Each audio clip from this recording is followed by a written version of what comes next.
What's going on, Bulls fans? Welcome to another episode of Chicago Bulls Central, your number one spot for everything Chicago Bulls related. On today's episode, yes, it's Sunday, so it's a mailbag episode, but it's also game day. So we will be previewing the Bulls game against the Toronto Raptors going down today. We'll get into all that, plus the mailbag right after this.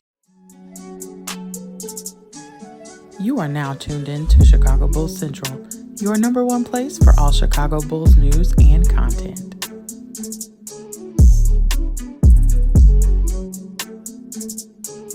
All right, Bulls fans. So it's already been announced Andre Drummond is still going to be out for tonight's game against the Toronto Raptors. Now, this is cause for some concern that I will say. While I've thought very much so of the Drummond injury being something that he probably could play through, or maybe something that is being a little protective over him right now, it doesn't seem like that's the case at all. It does seem like, hey, this may be something maybe even more serious than what we initially realized for him to be out this much time. And this has brought about the natural question on, do the Bulls need to do something to add more size to this team now, especially with certain players that are out there, like a Dwight Howard, like a LaMarcus Aldridge, and players that are available that could come in to fill in a backup center position for a little while. Now, the Bulls at this point, I don't really know. I think that they, as much as, Billy Donovan does play small and this team is overall a small roster, you'd be remiss to not notice how the lack of size and the lack of having Andre Drummond out there as a valuable threat as the backup center has hurt the Chicago Bulls. And yeah, Derrick Jones Jr. has done a solid job being the backup center, even playing against some big men, just staying in there, giving the effort on the defensive end. But at the end of the day, as you run into more teams and as the Bulls go into this 8-game stretch that is just filled with all hitters, it's going to be interesting to see what they do. It's going to be interesting to see what they do. Kobe White is also still out. Zach LaVine is listed as questionable. And then on the other side, Siakam is listed as doubtful in this game. And Fred VanVleet is listed as questionable as well. So both teams dealing with some injuries, but it's just this Andre Drummond thing, I'm not going to lie, it's kind of worrying me, but we'll see how it continues to develop. But outside of that, so the Bulls face a team in the Toronto Raptors that are kind of very similar to them.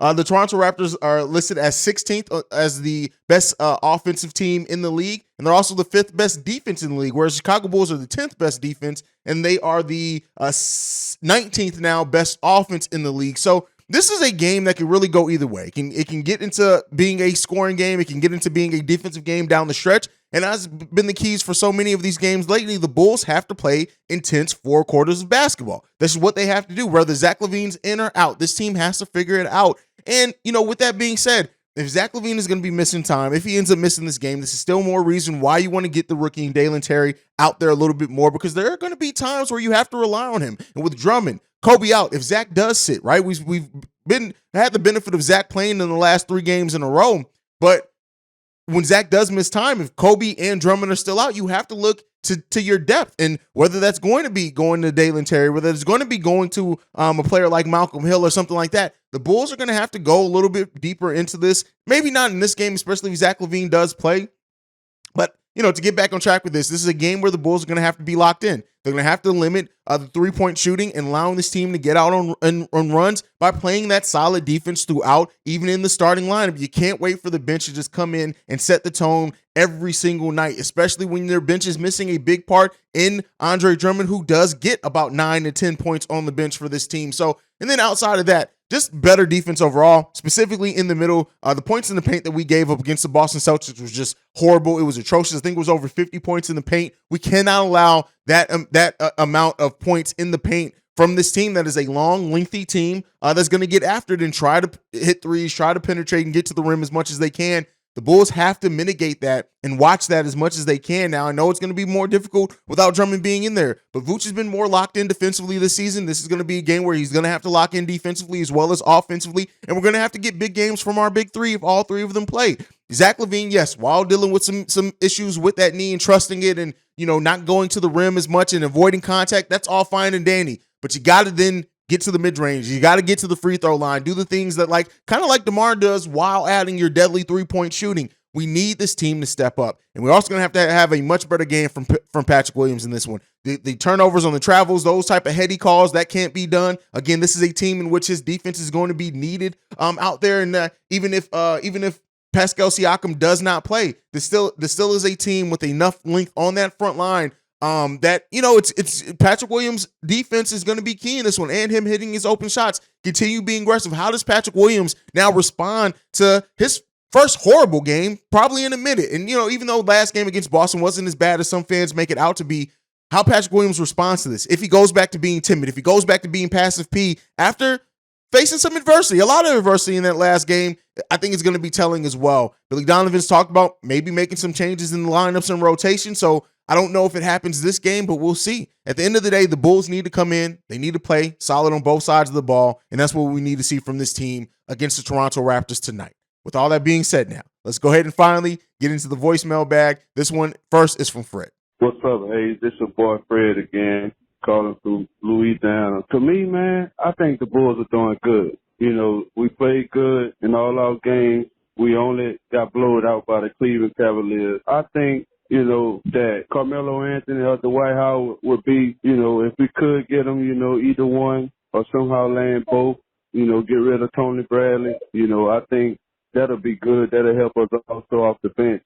But overall, I think the Bulls are doing good. They've been playing the games, that they could have won or whatever. So overall, I'm satisfied with the Bulls. And with Zach LaVine, I know he's not, coming off 100% or whatever because of the knee injury. But overall, I think we're doing good, man. So, people holding their nuts on us or whatever. But to me, I think the Bulls, we're gonna do good this season.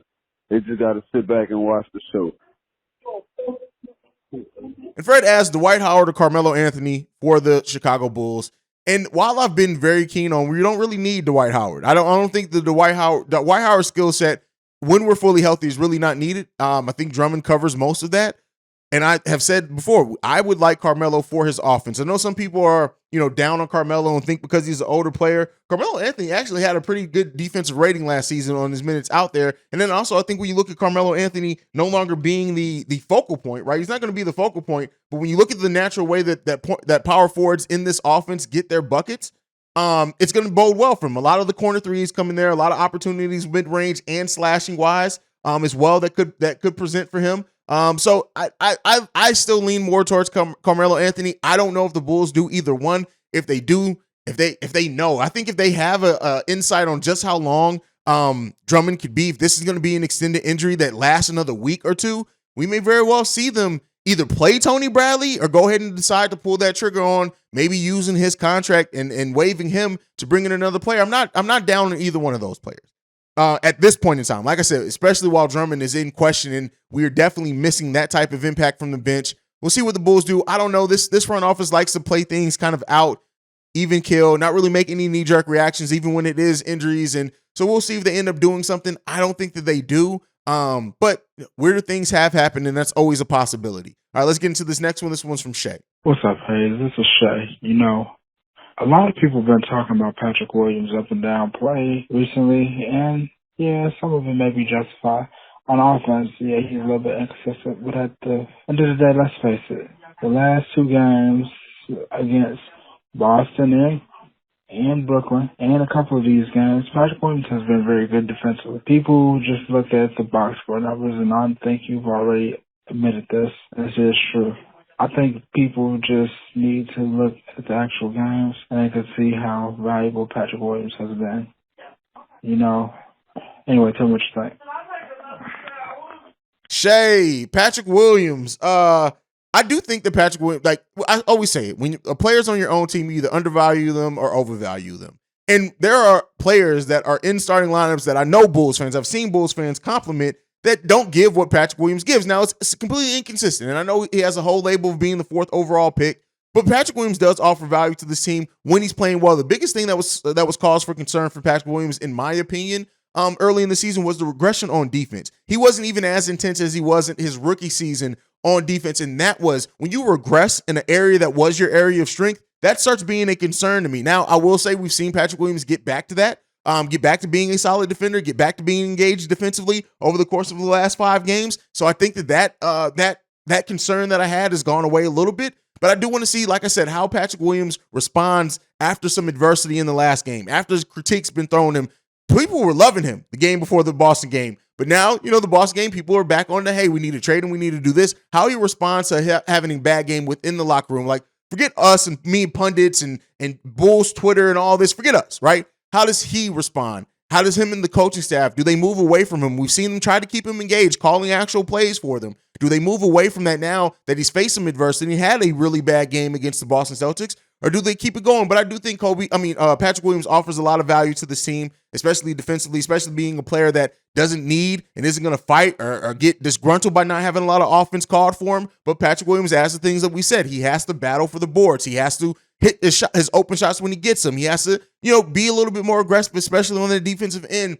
That's what we need to see from Patrick Williams. And yeah, he has a ton of value here on this team. And I do think Bulls fans have kind of undervalued him some lately. And it is what it is. I think that it happens, right? And when you have a player that, is your 4th overall pick, the first draft pick by this new regime, there was a lot of things both rightfully and unjustly both thrown towards him as far as expectations from the Bulls fandom. And at the end of the day, you got to look at the player that you have now. All that expectation thing only goes so far. At some point, you got to just look at the player that's in front of you.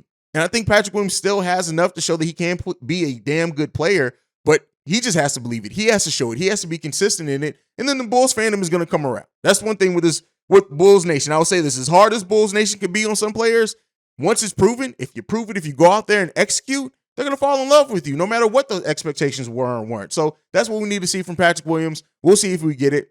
It kind of is what it is there. All right, let's get into this next voicemail. This one's from Michael. Hello, Hayes.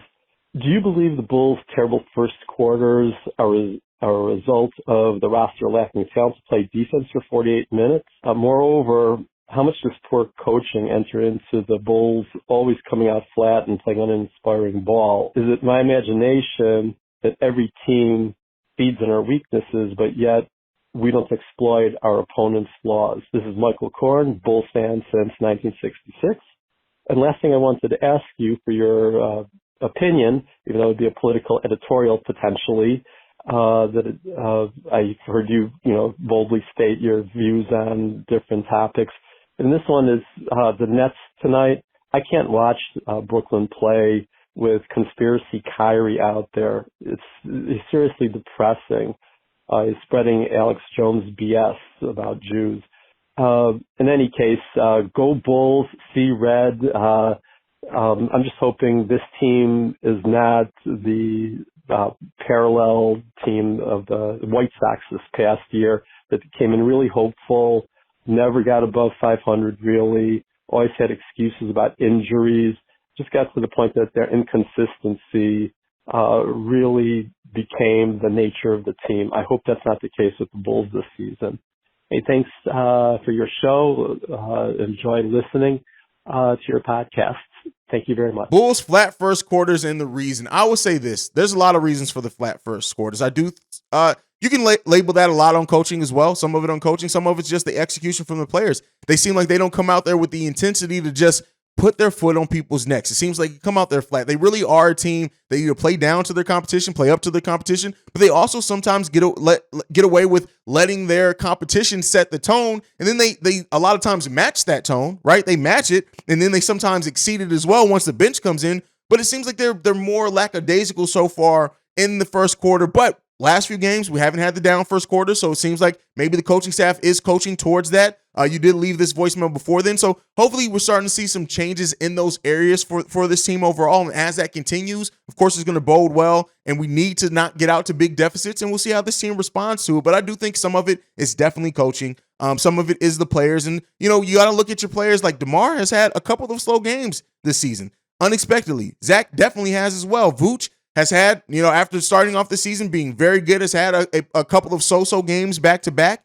We need to see this team play in, lock in, to just execute. Come in every night and execute their game plan and just be that best team on the floor for 4 quarters. We need to see that. We haven't seen it too much. We need to see that, and as the team gets back to, there's a lot of reason for optimism, even with the Bulls' 5-5 start. When you look at how they've played, when Zach's out, Zach's in it, him being in and out of the lineup, we're still building chemistry and continuity that way as well. So, there's been some positives, been some negatives as well, and we'll just see how it continues to evolve. Like I said, this next 8-game stretch, we'll know a lot about the Bulls. We're learning a lot about them at the start of the season. I said the first month of the season, we're going to know damn near everything we need to know about the Bulls. So whether they're going to be a middle-of-the-pack team, whether they can be a 5th or 6th seed, we're going to find that out.